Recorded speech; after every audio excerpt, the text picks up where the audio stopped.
News Services Division of All India Radio presents Northeast Diary.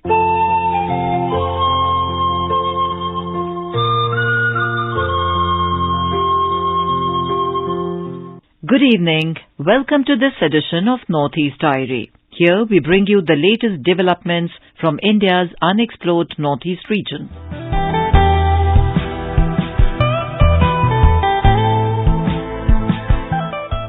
Today we will take you to Mizoram, where Beti Bachao Beti Padhao is being implemented in all districts of the state. We also have an interview with Dr. Purnima Devi Barman, wildlife biologist who got the UNEP's Champions of the Earth.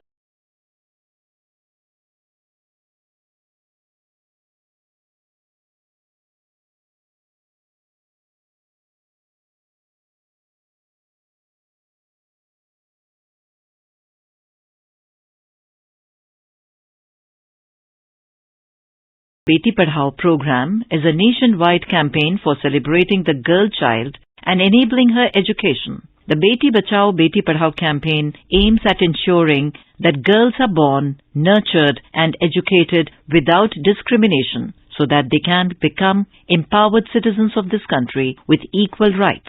In Mizoram, since its beginning in 2015, Beti Bachao Beti Padhao program is being implemented in 3 districts with excellent results in the increase of sex ratio. Currently, the state is gearing up for spreading the BBBP campaign in all 8 districts.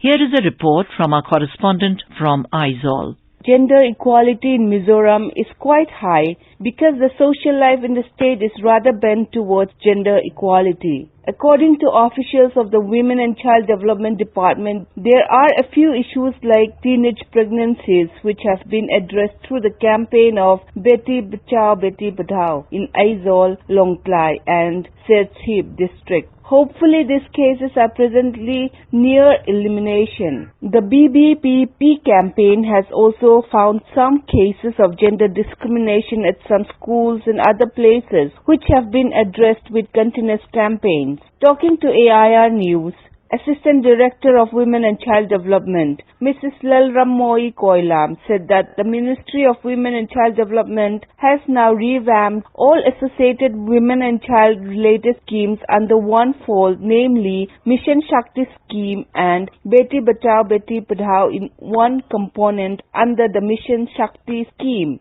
Under the new guidelines, adolescent girls and women will be given training in construction work, carpentry, mobile repairing, electrical and mechanical repairing work. She said that the Beti Bachao Beti Padhao campaign will start in all districts from this year. Mrs. Lalrammoi Koilam said, in Mizoram, fortunately, child labor is not as prevalent as other states in the country. Although there are numbers of teenage pregnancy, there are no issues of child marriage in the states. In Mission Shakti, BBBP Beti Bachao Beti Padhao will be implemented in all the districts within the year 2023.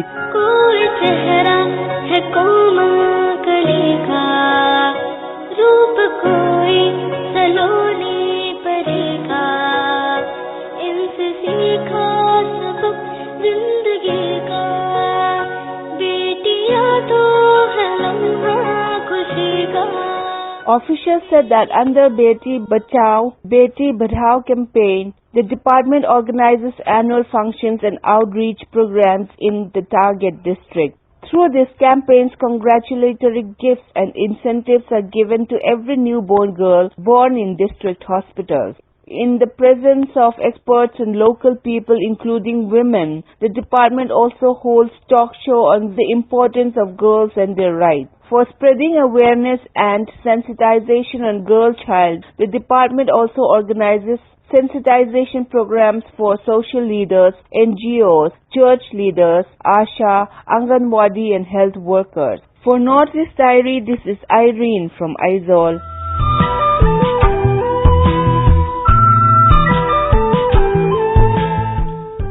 The agricultural sector has been the backbone of Northeast India, with more than half of its population engaged in agriculture and allied activities. The region has an agrarian economy consisting of rich agricultural resources which need strategic exploration for the inclusive growth of the region. More importantly, in this new age, the agriculture sector needs to adapt to new technologies and ensure that these technologies reach every farmer.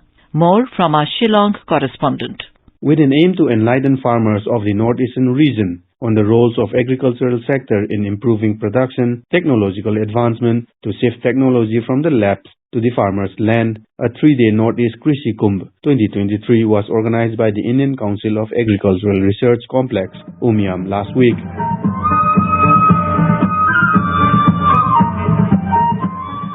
The highlights of the Northeast Krishi Kumbh included live demonstration and exhibition of recent technologies through a number of stalls from 8 different states. The Krishi Kumbh was formally inaugurated by the Union Agriculture Minister Narendra Singh Tomar and interacted with progressive farmers after handing out citations and awards for their roles in bringing agriculture to a higher level. A progressive farmer from Tripura, Binoy Deb Burma, shared some of his thoughts on the development in agriculture. हम progressive farmer है, तो हमारे एक farmer club भी है. अभी हम लोग ट्यूब भी चला रहा है. इतना ट्रेनिंग मिला है किसानों को, आय डबल करने के लिए जो ट्रेनिंग होता है हम लोगों को बहुत अच्छा कार्यकारी करने के लिए लाभ मिलता है. हम लोग अभी जो हाथ का जो अंडा होता है ना, वो हम लोग मार्केट में दे सकते हैं. The emphasis led by the Union government on the development of agriculture and allied sectors in the northeastern region has attracted and encouraged youth to take up agriculture through agri-entrepreneurship development. This is Rustam Fornodezari from AIR News, Shillong.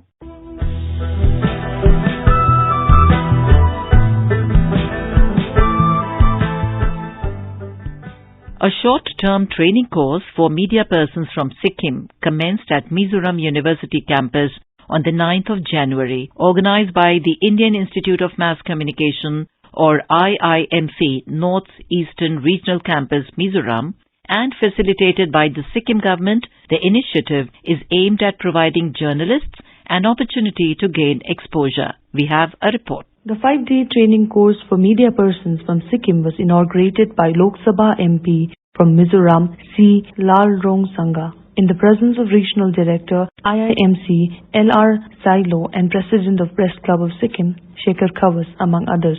Addressing the inaugural session, Mr. Lalrongsunga spoke about his own journalism background and underlined how media helps to frame public opinion. He highlighted the media's role as a gatekeeper and in filtering information presented to the masses and the importance of responsible journalism. Mr. Lalrongsunga also presented a background on the media history of Mizoram and how traditional and non-traditional media has evolved over the years.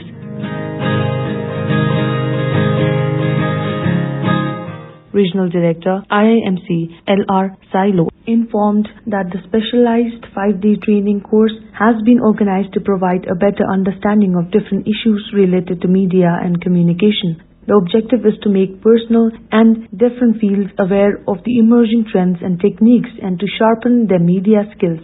Mr. Sailo emphasized that the course has been structured to cater to the training needs of working journalists in view of the rapid switch over to digital platforms.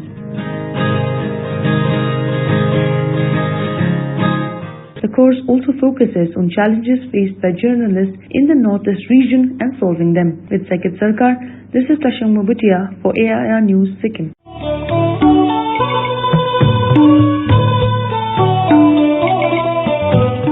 Northeast Diary, bringing you enchanting stories from the northeastern part of India. This program is broadcast every Thursday at 5:30 p.m.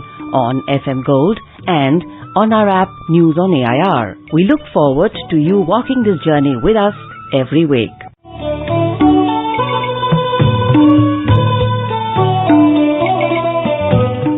Union Minister for MSME, Narayan Rane, recently said that the centre has earmarked 76,000 crore rupees to accelerate investment in the MSME sector in the northeastern states for 2022-23. Mr. Rane said this while attending a 2-day regional conference on sustainable development of MSMEs at Agartala on Monday. A report.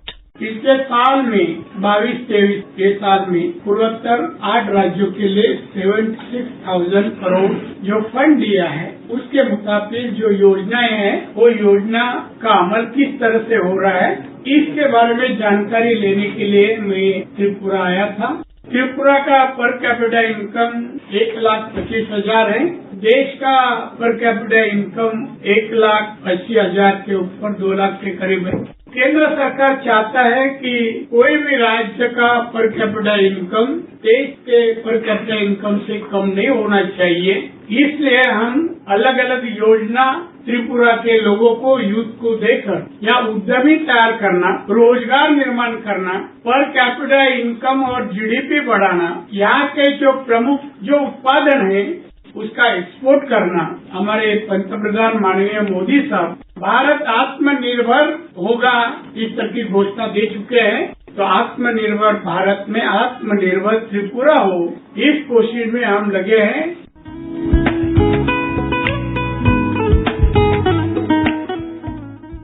New Year is the perfect occasion to appreciate all the good things that the past year has given everyone and all the good things that are yet to come. For the past few years, Manipur is developing bit by bit, but in the past few weeks, many positive things have happened in Manipur with the advancement of the new year. Let us hear more from our Imphal correspondent JJ Thokchom. The year 2023 started with a good note for the state of Manipur.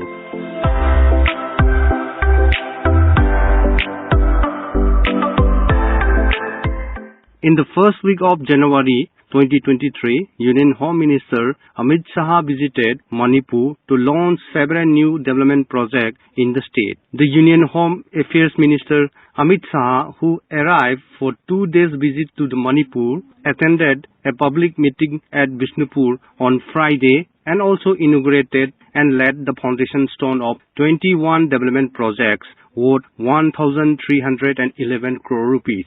While addressing the public meeting in Moirang in Bishnupur district of Manipur, Shri Shah said that in the 8 years of Modi rule, Manipur has become developed and the law and order situation has improved significantly. He also added that the BJP government will make Manipur drug-free before the next election. He said, हमारे north east के भाइयों को मोदी जी ने अपनी संवेदनशीलता से, अपनी कर्मठता से, अपने बड़े हृदय के साथ एहसास दिलाया है कि मेरा ये नॉर्थ ईस्ट महान हिंदुस्तान का, महान भारत का हिस्सा है और पूरा भारत नॉर्थ ईस्ट पर गर्व करता है।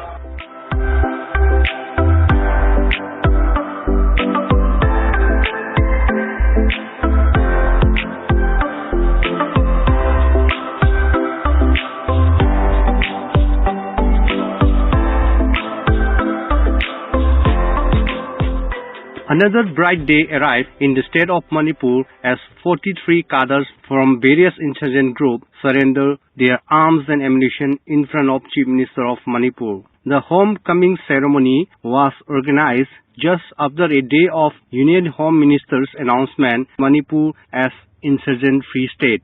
Manipur Chief Minister N. Biren Singh, while attending the homecoming ceremony, said that government keeps its door wide open all the times for anyone willing to give up arms and join the mainstream society. He further added that it is expected to hold a peace talk with the biggest insurgency group based in Manipur in near future. He said that under the ever leadership of the Honorable Prime Minister Narendra Modi ji, we are opening the door openly.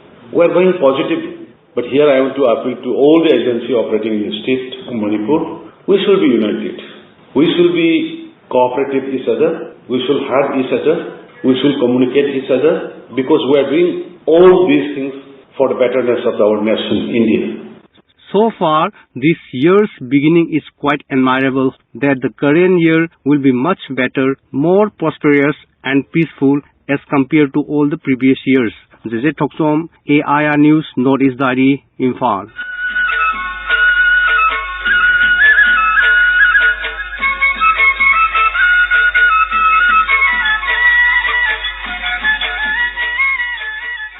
Today we have an interview with Dr. Purnima Devi Burman, wildlife biologist who was awarded the UNEP's Champions of the Earth honor.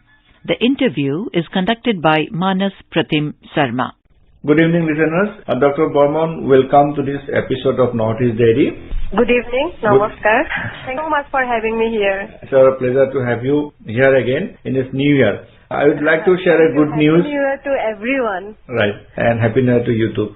As we all know this event, last November, you have been recognized as the Champions of the Art by UNEP. It is a very prestigious. Let me tell all our listeners that prior to Dr. Burman, our Honorable Prime Minister Narendra Modi has received this award. So it is a very prestigious award. Let us tell us about this. What is it, Champions of the Art? So Champion of the Art, it's a huge honor for our work. I feel really blessed to be from Assam and to work in the villages in Assam, to work with communities. And I think finally it's a recognition for our entire Assam. And yeah, I feel blessed, and it shows that, everyone can do something if we want. When UNEP informed me about this, I felt so honored. And this is the highest environmental honor from UNEP. They celebrate Champion of the Art every year with grassroots conservationists, and yeah, it's really a huge honor for me and for our state, I think. And as you said, last year UNEP has selected 5 persons for this prestigious recognition, and you are one of them. So would you please tell us about your movement on conservation of Hargilak, which is known as Greater Azetuan Stroke at Kamrup district? I must mention that I was fascinated with nature since my childhood. My grandma, I think she had a deep impact on my life. She introduced me with nature, introduced me with birds. From her, I saw the kindness in nature, the goodness in nature, the beauty of nature. Then in my master's, I was taking classes under my professors. I wanted to do my PhD on this Hargila bird, as they were my childhood friends. But everything started with my PhD and with an incident. I still remember in 2007, I went to a village and I saw a man who had cut down a huge nesting tree, a huge kadam tree of Greater Azetuan Stork. Greater Azetuan Stork was nesting on that tree, and the person, I think he was not aware about that, and he cut down the tree, and then all the baby birds, it was the breeding season of the storks, and all the baby birds fell down, and a few birds died, a few birds were suffocating to live. When I dared to speak to the person, I must mention at that time I was a mother of twin girls.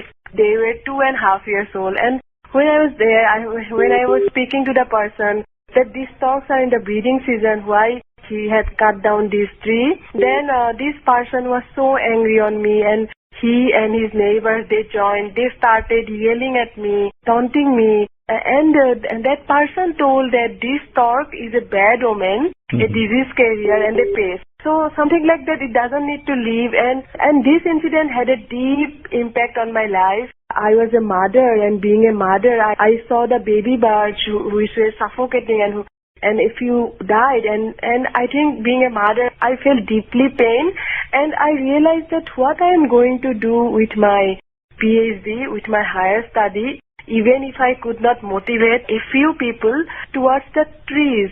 The tree is so important to be with us. I couldn't motivate them. I have to motivate them for the birds, but I could not motivate them for the trees. At first, their habitat. So I realized that I have to work with people, and I would have to change the mindset of people and to bring the birds into their hearts and minds. I realized about the lack of awareness. It was not his fault at all. He was not aware about this, and there was a huge gap actually in our education system, or we don't have that awareness among us. That day I realized the power of communities. So if they want, they protect. If they don't want, they don't protect. And I think our communities, that deep love for the birds, for the wildlife, because of that we are having, if sometimes they don't have that awareness, so what will happen? So that day actually from that day my mission started, and since that day I have been working to more than 10,000 families in villages. After that incident, very next day early morning, I went again to the same person to meet the same person. I I requested him to be my guide, to be my mentor, and then we started our work together. So this is my story. And as you said, now you have started a mission, your locality. For the Pan-India listeners, this is at Kamrup district, to be specifically at Dodora area. This is not too far from Guwahati. Your force is known as Hargila Army. It's a mostly women force.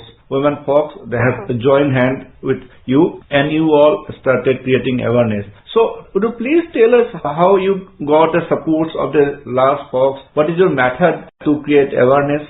I think you have heard about Hargila Army. Hargila Army is all rural women team. We always mention that our commitment is our strength. Our commitment is our arm. So Hargila Army is, as you have mentioned about the village, Dodora Posura Singimari in Kamrup district of Assam. Hargila Army is now so spreading. People from many villages call me. Now not women, men, women, everyone call me and say that they want to be Hargila Army, and it's so spreading. I feel very blessed about that. Coming back again about Hargila Army. So everything happened spontaneously. When I was working in the villages and everything was about the breeding birds. The birds were nesting, and when people cut down the trees, our women have to come forward. This way actually Hargila Army formed. I started inviting them to our Hargila baby shower. Like one day I was attending Pansamrit ceremony, means goat bharai, of a woman in the village, and that day I realized that woman got so much respect because she was an expecting mother, and when Hargila was laying eggs, then the tree was cut down. So this clicked my mind, and I started inviting all our women to our Hargila baby shower, and so this way we all started. Always realized that women should come forward, and when Hargila bird was always treated as bad omen, or it was misunderstood, or it treated as disease carrier, I realized that we have to achieve exactly the opposite of this word. Like if people treat this bird as ugly or bad omen, we have to make it as beautiful as we can. So this way I found that our women could make it only. Every woman is a creator, she is a nurturer, and she comes forward, so the change happens. So this way actually our Hargila Army started, and so our work is an integration of culture, tradition, local knowledge, and our passion. When I was in the village and I invited people to our meeting, they didn't bother much actually because everyone was so busy, and I realized that only a few people joined my meeting. So I started inviting our women, cooking competition to attract them, it worked. Then another thing I must mention, I started visiting Namghar because I saw that I was always fascinated by Namghar, how people come, gather and celebrate and united, how our women come there. They have lots of household chores, but they come there. People offer food there, offer horai. Horai means prasad, means food for the well-being of our family member. For example, our daughter's birthday, our son's birthday, or for the well-being of our daughter's exam or our son's exam. So I was very fascinated, and I started giving horai for our Hargila, and it was quite fascinating, and it attracted our women so much. So every Thursday and every Friday we had Hargila horai, and our women started coming, and this way in Namghar our women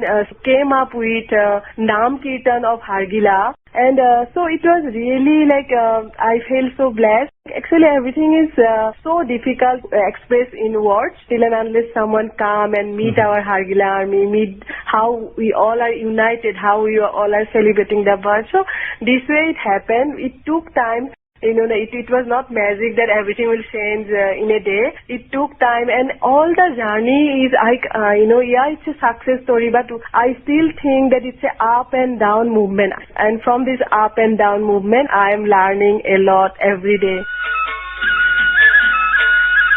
What is the number of Hargila or Greater Exhaustion Stroke at Kamrup district right now? Because as you know, this is the home to the highest number of Greater Exhaustion Stroke in the entire world. Assam has the highest global population. We are also working in Morigaon now. Many birds are found there also. And so in Kamrup, there is breeding colony, and we basically focus on the breeding colony, on the nesting trees.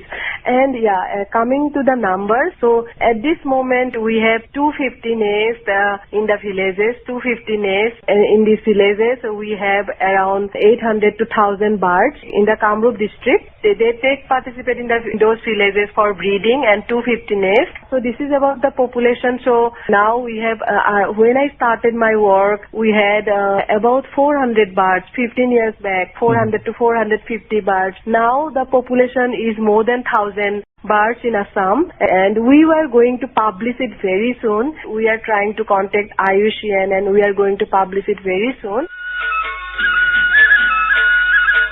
Also, the success story of the Hargila Army in a period of 15 years, you are able to double the number of the greater education stock in Assam. Okay. Yeah, and coming to the nest numbers, when I started my work, there were only less than 27 nests in the villages, and now we have more than 250 nests, and in these 15 years, we have successfully rehabilitated more than 400 baby birds. We hand raise, we release them in the wild. So in Hargila, actually, breeding success is so low, coming to their nesting pattern and all, their breeding success is very low. So when we have released more than 400 baby birds in the wild, I feel fortunate that we all could do together, and all the credit goes to our communities. As I have mentioned, that it is so important to collaborate with communities to bring them as forefront leaders.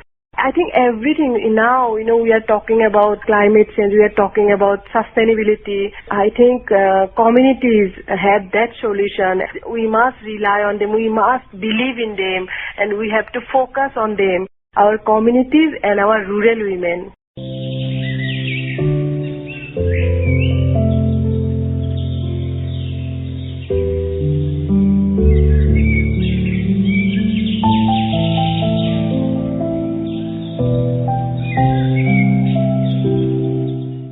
First of all, you got a very prestigious Green Oscar. After that, you got the recognition as the Champions of the Earth. It's a proud moment for the entire country. And thank you again for giving us the time. Thank you so much.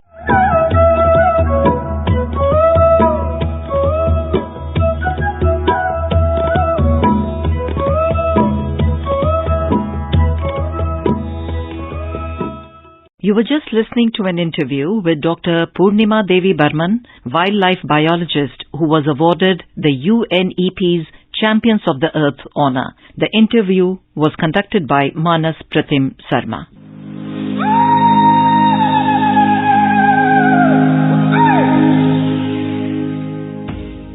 And now we have a beautiful song from Nagaland.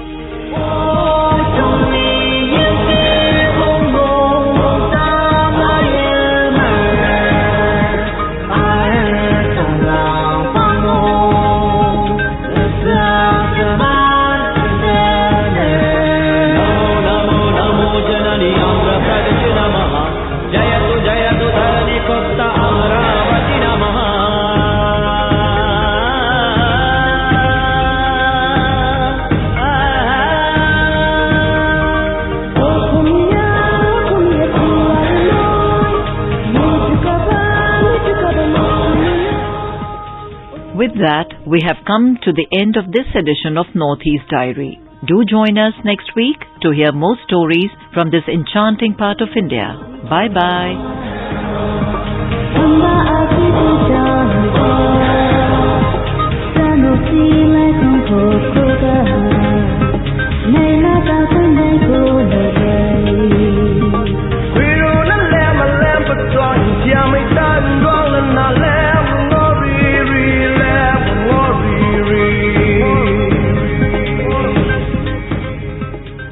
This program was presented by Anuja Kumar, scripted by Suparna Saikia, produced by Sharmila Goswami, and assisted by Sarika Bharadwaj.